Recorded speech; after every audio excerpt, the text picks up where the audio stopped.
అందరికీ నమస్తే అండి. ఎన్నికలు పోలింగ్ 2 రోజుల కిందట ముగిసింది. 13వ తేదీ, ఈరోజు 15వ తేదీ. జూన్ 4వ తేదీన రిజల్ట్స్ రాబోతున్నాయి.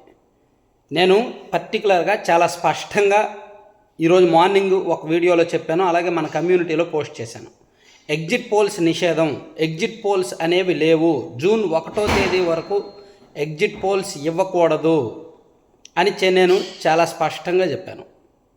జూన్ 1వ తేదీ వరకు, ఎందుకంటే దేశవ్యాప్తంగా అన్ని దశల పోలింగ్ ముగిసే వరకు కూడా ఏ రాష్ట్ర అసెంబ్లీ ఎన్నికలకు కానీ దేశవ్యాప్తంగా ఉన్న లోక్సభ ఎన్నికలకు కానీ ఎగ్జిట్ పోల్స్ విడుదల చేయకూడదు అని ఈసీ చాలా స్పష్టంగా తమ నిబంధనల్లో పేర్కొంది. అందుకే ఏ ఒక్క జాతీయ ఛానల్ కానీ, ఏ ఒక్క లోకల్ మీడియా కానీ, ఏ ఒక్క డిజిటల్ మీడియా సంస్థలు కానీ ఎగ్జిట్ పోల్స్ రిలీజ్ చేయలేదు.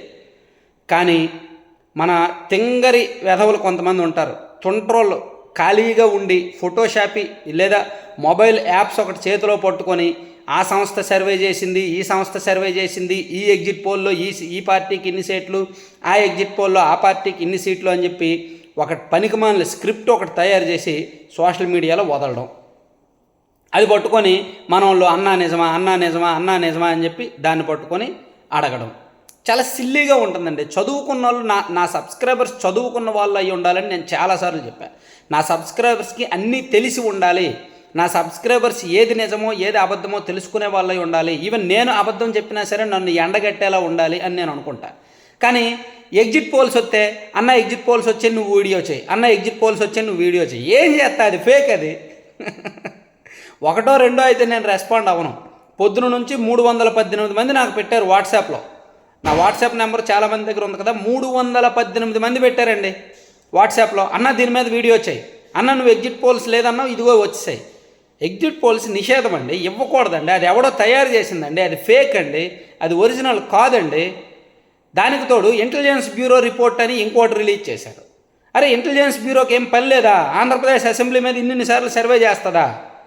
ఇంటెలిజెన్స్ బ్యూరో అని చెప్పి ఆల్రెడీ మార్చి నెలలో ఒక సర్వే రిలీజ్ చేశారు, వైసీపీకి 124 వస్తాయని, అది ఫేక్.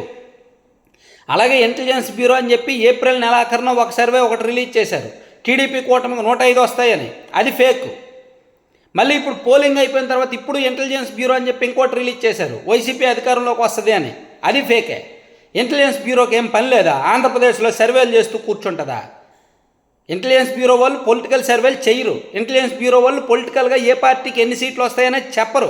ఇంటెలిజెన్స్ బ్యూరో వాళ్ళ పని అది కాదు. చాలాసార్లు చాలా సందర్భాల్లో చెప్పాను. సో కొంచెం ఎడ్యుకేటెడ్ అయి ఉండండి, కొంచెం ఏది నిజమో ఏది అబద్ధమో ఏది అనేది తెలుసుకుంటే బెటర్ కదా. సోషల్ మీడియా ఎక్కువైపోవడం, రాజకీయ ఇంట్రెస్ట్ ఎక్కువైపోవడం, ఏది వచ్చినా రాజకీయానికి సంబంధించి అందులోకి ఇప్పుడు 20 రోజుల గ్యాప్ వచ్చింది, 22 రోజుల గ్యాప్ వచ్చింది. పోలింగ్ అయిపోయిన తర్వాత రిజల్ట్ రావడానికి 22 రోజుల గ్యాప్ వచ్చింది. ఈ 22 రోజులు మాలాంటి ఛానళ్ళల్లో వెబ్సైట్లలో ఎవరో వ్యూస్ కోసం ఏదో ఒక మసాలా హెడ్డింగ్ పెట్టి వదులుతూనే ఉంటారు. ఏదో ఒక మసాలా హెడ్డింగ్ పెట్టి ఇదిగో ఈ పార్టీకి ఇన్ని సీట్లు, ఈ పార్టీకి ఇన్ని సీట్లు అని వదులుతూనే ఉంటారు. అందులో లోపల సబ్జెక్ట్ ఉండదు.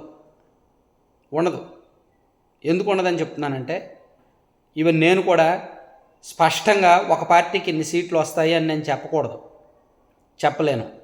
అలాగే ఈ సర్వే సంస్థలు వీళ్ళు రిలీజ్ చేసినవి కూడా ఫ్యాక్ట్ కాదు. ఏమండి, ఒకటి నిజం చెప్తున్నానండి, ఎవరి కామన్ సెన్స్ వాళ్ళండి.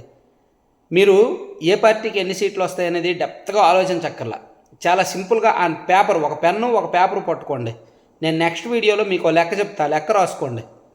ఈ వీడియోలో చెప్తే పెద్దదైపోద్ది, నెక్స్ట్ వీడియోలో నేను చెప్తా ఎవరికి ఎన్ని సీట్లు వస్తాయనేది మీరే లెక్క వేసుకుంటారు. ఒక పెన్ను ఒక పేపరు తీసుకోండి, నేను స్పష్టంగా ఒక లెక్క చెప్తాను, అది రాసుకోండి.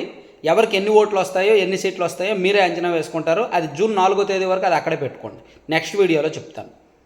Okay, thank you.